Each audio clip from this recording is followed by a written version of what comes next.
Ромын хаан Тибер хаан ширээнд суугаад 15 жил болоход Израилийн Ивдэ аймгийг Понти Пилат, Галил аймгийг Херод Антип хаан, Итура Трахонит аймагуудыг Херодийн дүү Филипп, Авилен аймгийг Луусан гэгч хүн түүнийг төлөөлөн тус захирч, Анаас, Хайфас нар нь Иерусалим хотын сүмийг тэргүүлж байлаа. Тэр үеэс эхлэн ертөнцийн эзэн цөлд амьдардаг Захарияхын жогноор өөрийн үгийг дамжуулах болжээ. Эрт дээр үед амьдарч агсан ертөнцийн эзний нэгэн зарлага Яшиах гэгч хүн. Их эзэн удахгүй ирнэ. Та нар үүнд бэлтгэх хэрэгтэй. Хавцаг бүгдийг шороогоор дүүргэж, уул толгод бүгдийг тэгшилж, хазгай газар бүгдийг засаж, зам шулуутгах мэт бие сэтгэлэн бэлдэцгээв. Хүн бүр ертөнцийн эзний илгээсэн тэр аврагчийг мэдэх ёстой гэсэн үгийг цөлд амьдардаг нэгэн хүн тунхаглан хэмээн ярьжээ. Тэр үг Яшиахын бичсэн номд бий.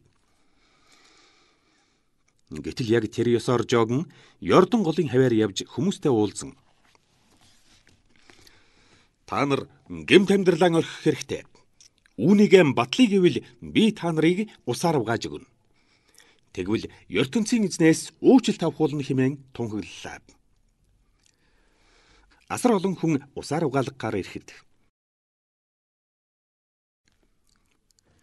та нар хортон могойн удан болоо. ертөнцийн эзний шийтгэлээс ингэж мултарч болно гэж би заагаагүй. Шийтгэлээс чөлөөлөгдөхийг хүсвэл гэмт амьдралаа орхих тун. Сайн модны үр жимс ямар шүү байдгийн нэгэн адилаар амьдралаа сайн үр дүнтэй болго. Та нар ертөнцийн эзний хайртай Авраамийн үр сад билээ.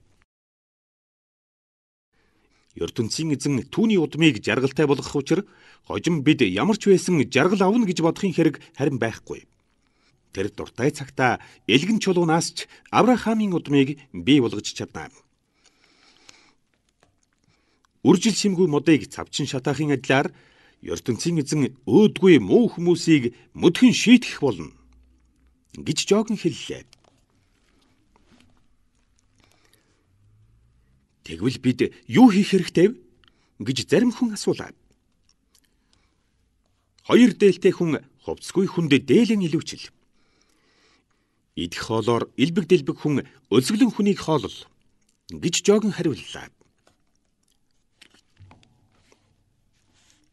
Ромын хаант улсын албан татвар хураагч зарим хүн усаар угаалгах хүсэлтэй байсан учраас багшаа бид юу хийх хэрэгтэй вэ гэж жогноос асуухад хүнээс зохих албан татварыг хурааж авч болно.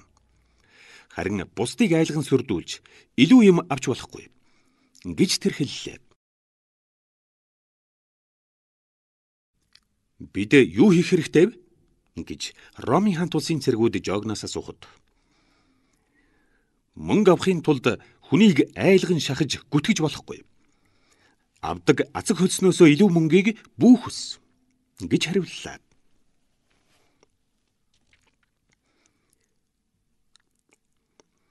ертөнцийн эзний сургаалыг ойлгон дагдаг хүмүүс түүний илгээх аврагчийг хүлээж байсан учраас жогн ертөнцийн эзний илгээсэн тэр хүн мөн байхаа хэмээн ярилцгад. Миний дараа надаас чухал нэгэн хүн ирнэ. Би тэр хүний шаахаагч тайлах эрхгүй билээ. Би та нарыг зөвхөн усаар угааж өгсөн бол тэр хүн зарим нэгэнд чинь ертөнцийн эзний ариун сүнсийг өгч гэмээн цагаатгуулаагүй хүмүүсийг мөнхийн зовлонгийн халуун галд шатаах шийтгэл оноож чаднаа. Ийхүү тэр хүн цайрвсан буудаг шигшүүрээр ялгаж, сайн буудаг авч, хальс хогийг мөнхийн галд хийж шатаах мэт ажил хийн гэж жогн хэллээ. Жогн хүмүүст олон юм сургаж, ертөнцийн эзний илгээх хүний тухай тунхаглалаа.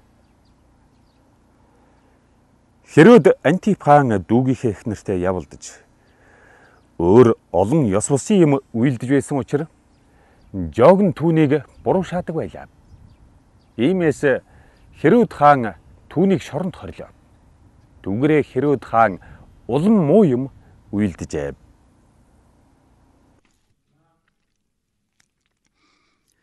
Олон хүн тийхүү усаар угаалгахыг зөвшөөрч, Есүс бас жогноор угаалгаад ертөнцийн эзэнтэй ярихад Тэнгэр заагдан түүний ариун сүнс биелэн Есүс рүү тагтаа шувуу мэт доош бууж ирэхэд "Чи бол миний үргэлж таалан сойрхдог цорын ганц хайртай хүү билээ" гэсэн дуу Тэнгэрээс цуурайтан сонсогдлоо.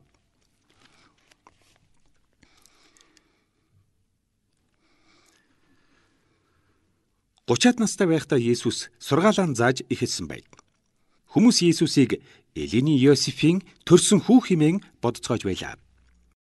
Элины эцэг нь Матат, Мататын эцэг нь Лев, Левийн эцэг нь Малхай, Малхайн эцэг нь Янай, Янайн эцэг нь Жосеф, Жосефийн эцэг нь Мататиас, Мататиасын эцэг нь Амос, Амосын эцэг нь Нахум, Нахумын эцэг нь Ацалиах, Ацалиахын эцэг нь Нагай, Нагайн эцэг нь Мат, Матын эцэг нь Маттиас, Маттиасын эцэг нь Шими, Шимийн эцэг нь Йосих, Йосихын эцэг нь Йода, Йодагийн эцэг нь Йонан, Йонаны эцэг нь Рес, Ресийн эцэг нь Зерубебел, Зерубебелийн эцэг нь Шалатиэл, Шалатиэлийн эцэг нь Нир, Нирийн эцэг нь Малхай, Малхайн эцэг нь Адид, Адидийн эцэг нь Хосам, Хосамын эцэг нь Элмадам, Элмадамын эцэг нь Эрийн эцэг нь Йошиах, Йошиахын эцэг нь Элизер,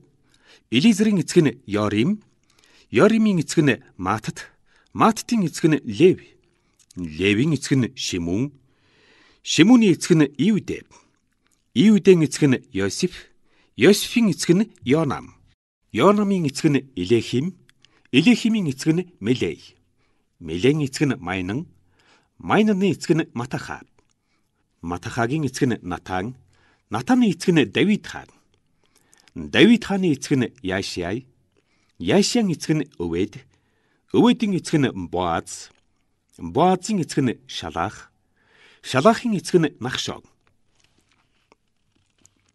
Нахшоны эцэг нь Аминадав, Аминадавын эцэг нь Админ, Админы эцэг нь Арни, Арнийн эцэг нь Хесрон, Хесроны эцэг нь Перец, Перецийн эцэг нь Иудэ, Иудэн эцэг нь Яхов, Яховын эцэг нь Яйцхах, Яйцхахын эцэг нь Аврахам, Аврахамын эцэг нь Терах, Терахын эцэг нь Нахор, Нахорын эцэг нь Серуг, Серугийн эцэг нь Регу, Регуний эцэг нь Пелег, Пелегийн эцэг нь Эвер, Эврийн эцэг нь Шилах, Шилахын эцэг нь Хайнан, Хайнаны эцэг нь Арпахшад, Арпахшадын эцэг нь Шем, Шемийн эцэг нь Нуах, Нуахын эцэг нь Ламеч, Ламечийн эцэг нь Метушилах, Метушилахын эцэг нь Ханох, Ханохын эцэг нь Еред, Ередийн эцэг нь Махалалел, Махалалелийн эцэг нь Хайнан, Хайнаны эцэг нь Енош, Еношийн эцэг нь Шет, Шетийн эцэг нь Адам гэдэг нэртэй байжээ.